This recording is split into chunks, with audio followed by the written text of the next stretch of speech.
Hello and welcome. I'm Homer Kraut.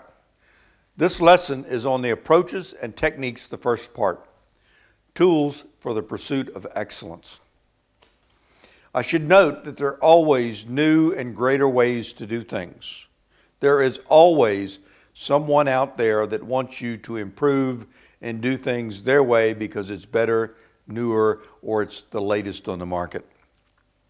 Your challenge is to decide what's better for you and for your company or organization. You must have a reasonable understanding as to what is out there through research, personal experience, or maybe a salesperson calling on you. But you must have some understanding of what's available on the market that will support your organization. You must be able to relate these tools and concepts to your organization. Will they support what you do? Will they hinder what you do? Will they contribute to the overall success of your organization? If you think that there is something out there that will support you, you must convince your organization or company to change. Sometimes this is difficult. Sometimes change is needed. Sometimes change is not needed, but it's still a consideration. If you're fortunate enough to have an organization that allows you to contribute to change, then you must babysit it over time. Normally, change comes because an individual is passionate about making a change. And if that individual will monitor and move that change forward, it generally sticks and takes place.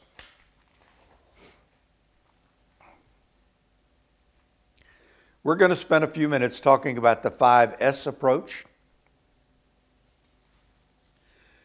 the total productive maintenance model,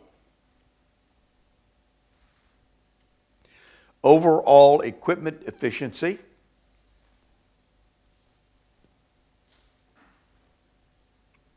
Six and Lean Six Sigma approach.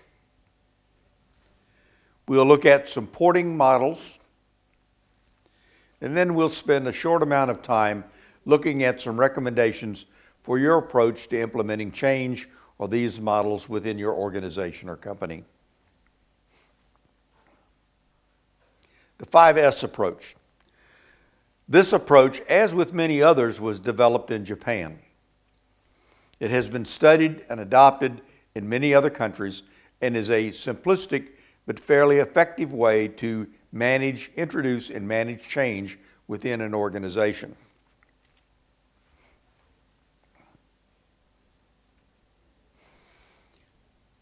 The model focuses on the basics: sorting out, systematic arrangement, spick and span, standardizing, and self-discipline or perseverance. First, we'll take a look at sorting out. In general, this releases valuable floor space and makes items easier to find. The intent is that you keep in your work area, keep only necessary items in a work area.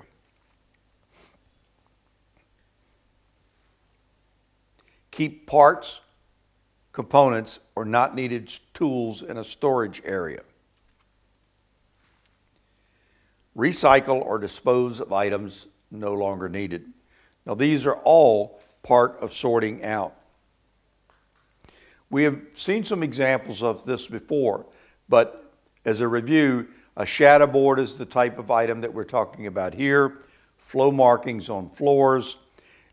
Standardization or sorting out also supports a concept called JIT, just in time.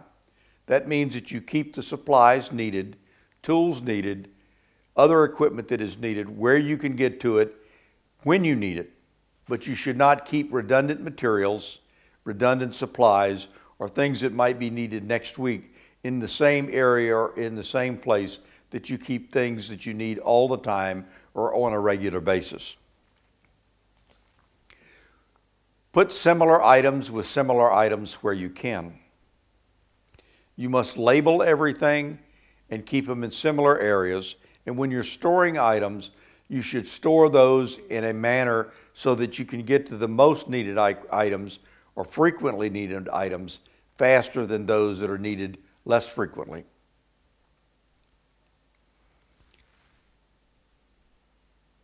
Recycling and disposal of items that is no longer needed can be profitable for a company.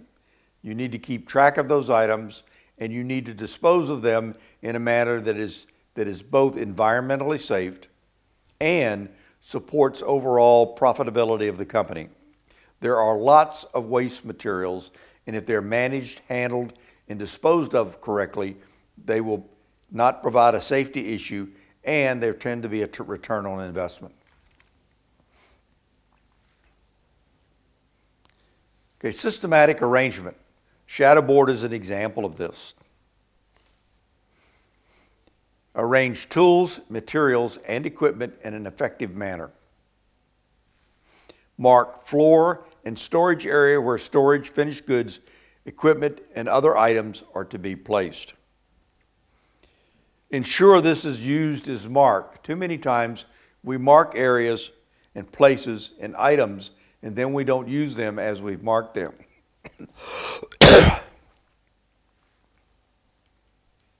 The next point is spick and span. This leads to a safer working environment. Clean work areas and keep them clean. As noted earlier, ensure hazardous waste material is disposed of and placed properly. Dispose of all materials properly. Spick and span provides a basic level for and of inspection. You can walk into a facility or a place that is supporting this concept and very quickly see if things need to be changed or if there are materials laying around or if operations are going smoothly. If you walk into an area and there's paper, materials, oily rags, other materials that do not look like they're being used laying around, then there is either something going wrong or it needs to be cleaned. This allows for remedial action when problems or issues are recognized. Very easy when you walk into an area and it's clean and things are orderly to see that things are where they should be. If you walk into an area and things are disorderly, then they need to be corrected, and it makes it much easier to correct them.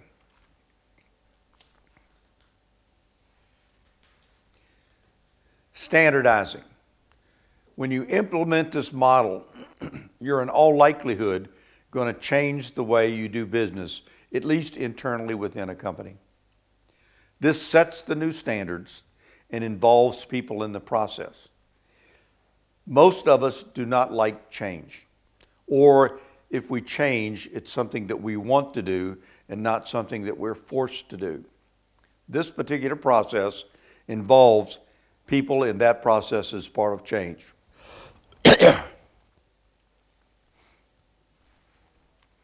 It moves beyond the old inertia.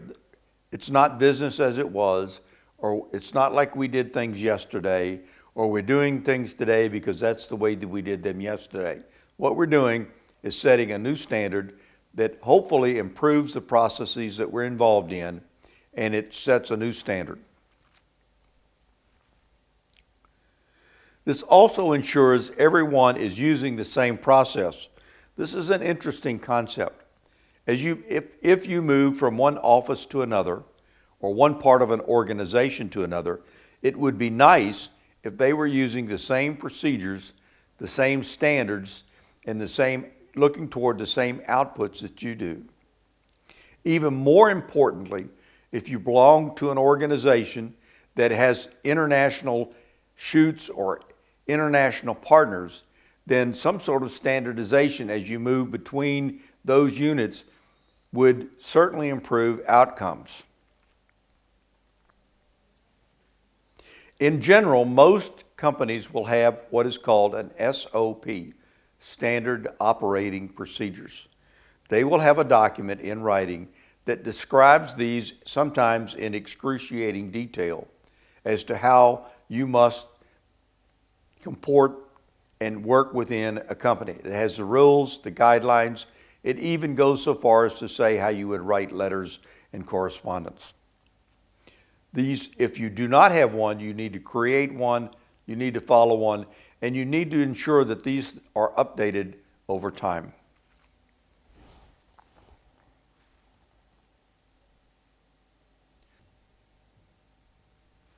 Self-discipline or perseverance. This manages and maintains the new standard. Individuals as well as the organization are responsible for this process and responsible for internalizing this. They must internalize new standards until they become the norm. This ensures continuity over time. This internalization should be done until it becomes automatic. That will establish a new norm. If moving from one office to another, you should see that these standards have become the same and that change has been implemented as this becomes a or the new norm.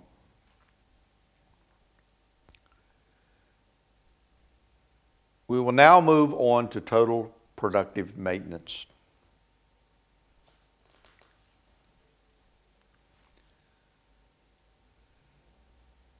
This concept was established in Japan in the mid-1960s, and it focuses on productivity, efficiency, availability,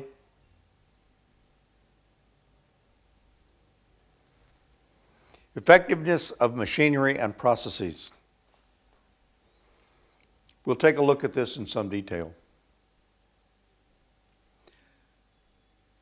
Total product or productive management has 8 pillars. Number 1 is a specific improvement of activities. Number 2 is autonomous maintenance. Number 3 is planned maintenance. Number 4, quality maintenance and 0 defects. The next is staff management and training development. The next is individual control or initial control, quick and smooth startups. The next is safety and environment. The next is TPM in the offices.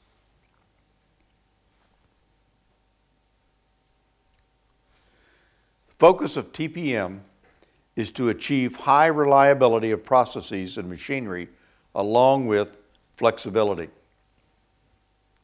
What you're trying to do is to maximize your processes, maximize use of machinery, but at the same time, allow yourself the flexibility to change over time to meet different requirements and different outcome requirements.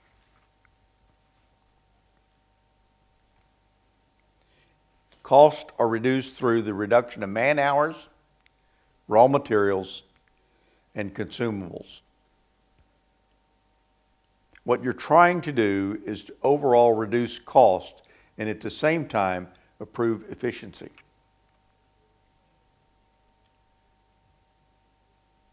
The process captures embedded knowledge using single-page instruction sheets. This is a very, very simplistic and an easy way to try and improve your processes. We'll talk a little more about using knowledge, but knowledge within a company is very difficult to capture and track. So what you try to do is to capture that knowledge in some sort of repeatable format, like instruction sheets, so that you can issue them and use them again and again over time. I must add a caution here, though, that they need to be looked at and updated as required, so that you're not doing a new process with old instructions or old instruction sheets. The next process that we will look at is overall equipment efficiency.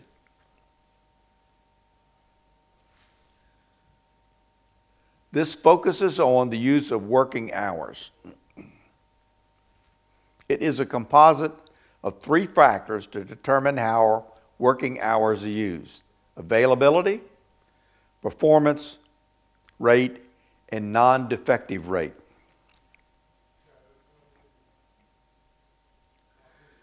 This process is particularly suited to large volume production environments. An example of this would be a company or a manufacturing operation that makes bolts, screws, nuts, washers. It would be an extremely large production environment.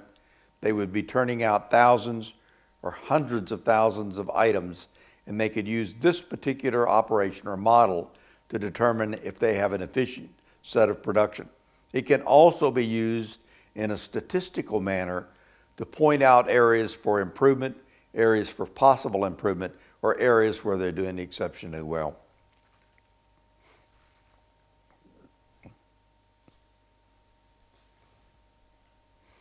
If you're interested, this is the formula that you would use to do this. It's the overall efficiency of the equipment is equal to the availability times the performance rate times the non-defective rate. Now, the non-defective rate is different from the defective rate. A defective rate, it gives you a different indicator, and at some point, if the defective rate is higher than the non-defective rate, this particular formula is invalid. At this point, I refer you to the ABC Benchmarking for Competitiveness, a guide for subject matter experts, owners, and managers, Chapter 25, for the formula breakdown.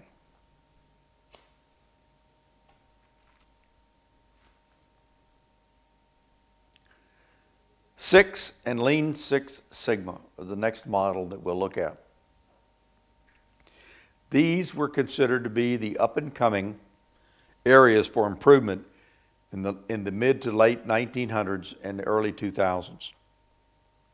There are a number of schools that host these programs. Motorola is one of them, as the program was designed and developed and supported predominantly by the Motorola Corporation. The Six Sigma approach. It focuses on quality. It's developed by the Motorola Corporation. And it has an overall concept of quality management. As a note, this second concept, the one of quality management, builds heavily on a concept that was around in the mid-1980s called TQM, Total Quality Management. Total quality management was used by many organizations in the late 70s and mid-80s in an attempt to improve the overall processes and outcome and production of that particular organization.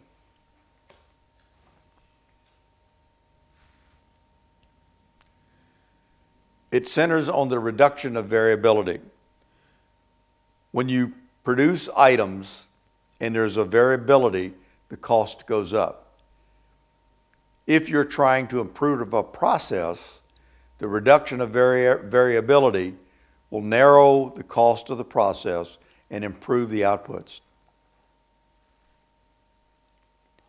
This is a highly disciplined approach. It takes a lot of effort, and it takes people with good skills to address and resolve issues within this approach. It provides staff with tools to manage and improve products.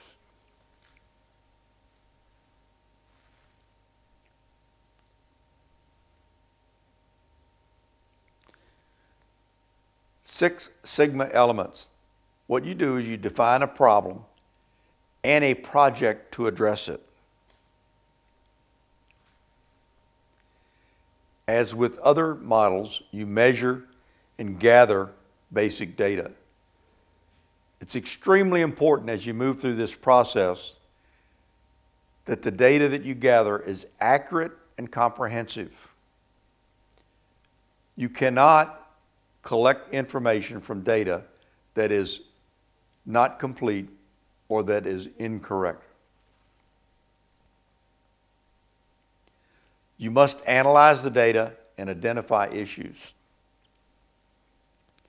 And in the Lean Six Sigma approach, or the Six Sigma approach, you use both descriptive and inferential statistics to do your analysis.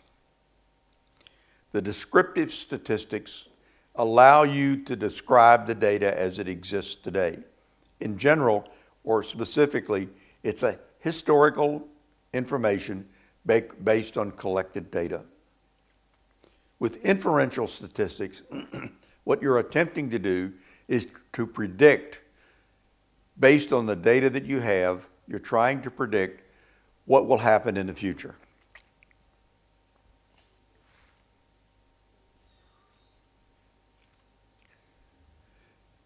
You improve the process by addressing the issues. Issues that have been identified as you analyze the data and identify those issues, now you must look at those and determine a way to manage those issues and resolve them so that they become, instead of an issue, they become a functioning part of the process.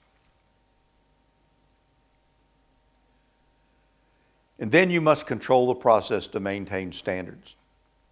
These three are very, very critical points of Six Sigma. The data analysis and the identification of issues is very critical to improving the process. If you have failed to identify the issues, if you've misidentified issues, or you have not correctly identified issues, it's almost impossible to improve a process. And then there is no control over a process if you're trying to control issues that have not been correctly identified or solutions correctly addressed with them.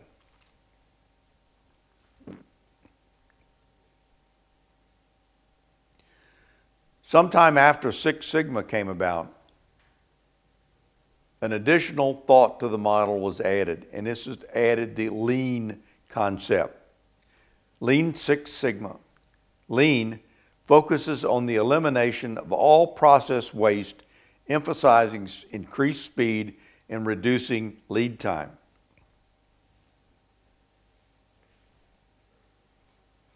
Essentially, what you do is that you look at each step of a process. You look at each step as you move through developing a product. You look at each step on a production line. And for each step, you try to figure out how to reduce the waste, therefore increasing the speed and reducing lead time.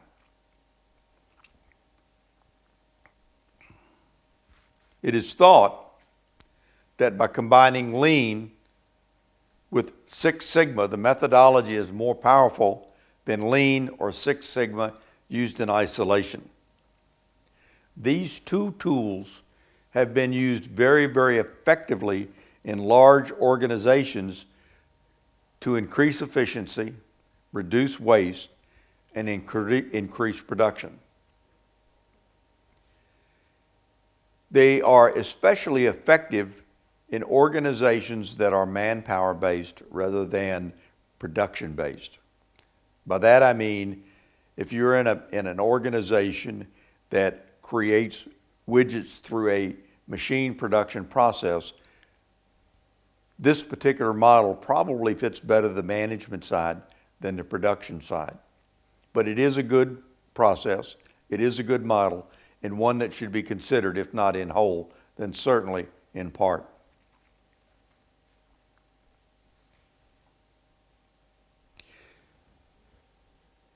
There are a large number of models that support the work, organization, and production environment. Most of these are conceptual in nature and provide a way for you to manage and look at processes or development processes as you do them. The following are models that will support business efforts. First is the waterfall model. This provides for a concept of iterative development. In general, what you do is you complete a step in a process, you go back and look at the preceding step. And as you do that, you ask yourself, what could I have done in the preceding step that would make the following step easier, more efficient, more effective, more productive? And as you move from the second step to the third step, you go back and ask the same question. And that's why it's called the waterfall model, because you're always, as you move forward, you're looking back to try to determine if there's a better way to improve the previous process so that it has a positive effect on the current process. ADDIE, a model of particular interest to online training and education. ADDIE stands for Analysis, Design, Development, Implementation, and Evaluation. If there are those of you out there that have worked in systems analysis and design, this will be very familiar. It's a simplification of systems analysis models. This is often seen in the development of online education. If you're an educator, you're working in the field of education, and you're involved in design, development, and implementation of courses, this is a model that should be of interest to you and is probably familiar with you already. Life cycle models. There are a number of these available, but most of them follow the same criteria and the same steps. As I go through this, you'll see that this ADDIE model is a subset of this. First of all, there's a feasibility analysis. In a feasibility analysis, you look at all of the data that's available, and you essentially determine two outcomes. You first decide, is it going to be cost effective to complete this particular design or this particular product? And the second is it feasible as a company for you to do that? It may be too large in scope, too broad in scope, too deep in scope, or it may not even fit the final goals and objectives of the company. So the first thing that you do is conduct a feasibility analysis. Then you look at the product from a whole and say, okay, it may be cost effective and it may be something that we can do, but what do we want to do this? In a general analysis, you generally ask managers across the company how that will fit in with their operations or whether it was supported or not. After you have done both of these analyses, what you do is you look at the requirements. You define very narrowly the requirements for this particular product. They have to be detailed, and then you have to go back to management to ensure that these are specifically the requirements that they've asked to have. From our requirements, you go into the design phase. You design and begin to implement a product. Once it's developed, after the design phase, you develop it, create what the requirements are called, you implement it, and as you're implementing it, you look at it to ensure that it's met requirements. You do an evaluation, and then you move into life cycle maintenance. I should note here that this is an extensive process and is normally used for large-scale, very, very expensive projects. There is another approach to this that we will not address in much detail in this class, but it's rapid prototyping. Your company may say, I have a need or I see a need for a product, and you can put together a design team and very rapidly go through this process. You can do the feasibility study, a general analysis, you could look at the requirements, you can design, you can develop, you can implement, you can evaluate. What you probably have skipped, first of all, the cost effectiveness has probably only very initially been addressed.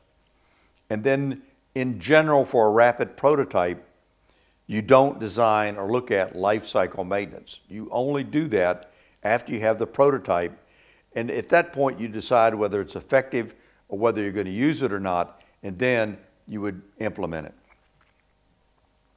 it. Which approach is best for you?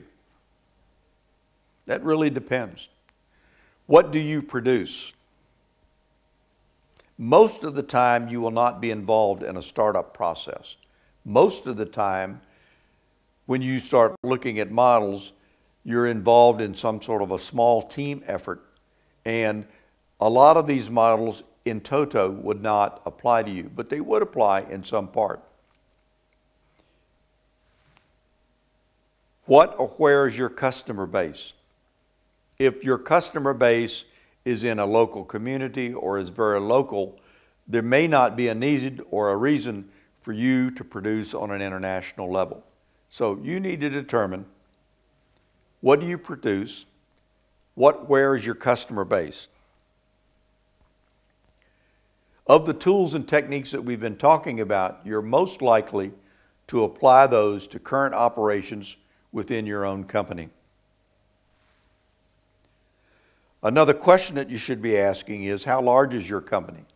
If you're a very small company, you may not have the time and the resources to put into this.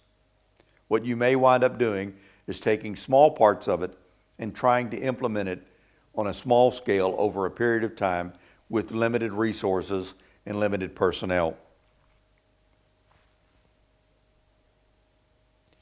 Are you an established or a startup company? Most of you will be established, part of an established company.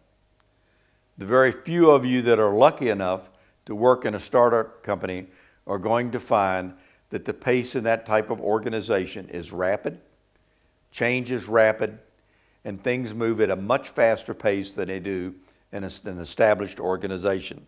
Again, I've worked in both types of companies. One is more exciting. A startup company is much, much more exciting.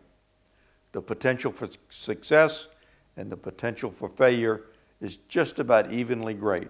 And in general, most startup companies are based on an idea that come from one or two individuals.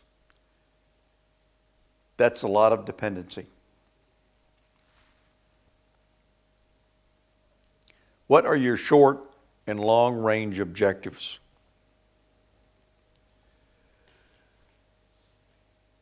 Most companies should have short and long range objectives. Most organizations have a 1 year, 2 year, 3 year, 5 year, 10 year, and maybe a 20-year plan. Plans are revisioned over time very frequently. So you have to look at what I'm providing or showing you in terms of tools and techniques, and you have to ask yourself, what is our short and what are our long range objectives over time? How do these tools and techniques fit in with our company's philosophy, our long range objectives, and what we intend to do over time?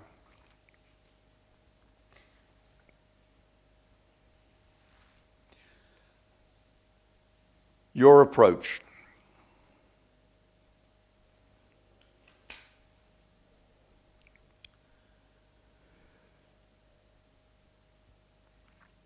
Essentially, if you're looking to move into this area, you need to start an evaluation. This can be either a very short, simple process, or if you decide to make change and implement a model that may have an impact on your company, take a long period of time.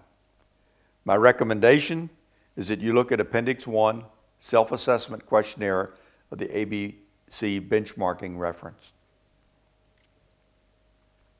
This is a simple benchmarking tool that introduces benchmarking. Some recommendations in addition to this. Learn as much as you can about the various tools, processes, and products available. Go back and review. Look at the models. Look at models that we haven't talked about. Compare, contrast, and look at how, or try to decide how they may fit into what your company is trying to do. There are a large number of knowledge bases on the market. And a knowledge base consists of information about your particular area and what you're trying to do. Bounce what you can find in a knowledge base and what other people have already done against what you perceive are your requirements. Enlist support. If you are the only individual in your organization that wants to make a change, it's probably not going to happen. So you need to be a team leader. You need to talk with individuals, you need to solicit ideas, and you need to gain support from within your organization. If there's a possibility of moving forward, you need to develop a plan with some very clear objectives. And at that point, it needs to be approved. If you're the boss or you're the owner of the company, then it needs to be implemented and you should get your company support. If you're somebody that works for a boss or a company, then you need to manage this to ensure that people understand what you're asking to have done, and the company must support it. And at some point, if you're very lucky, you can move forward.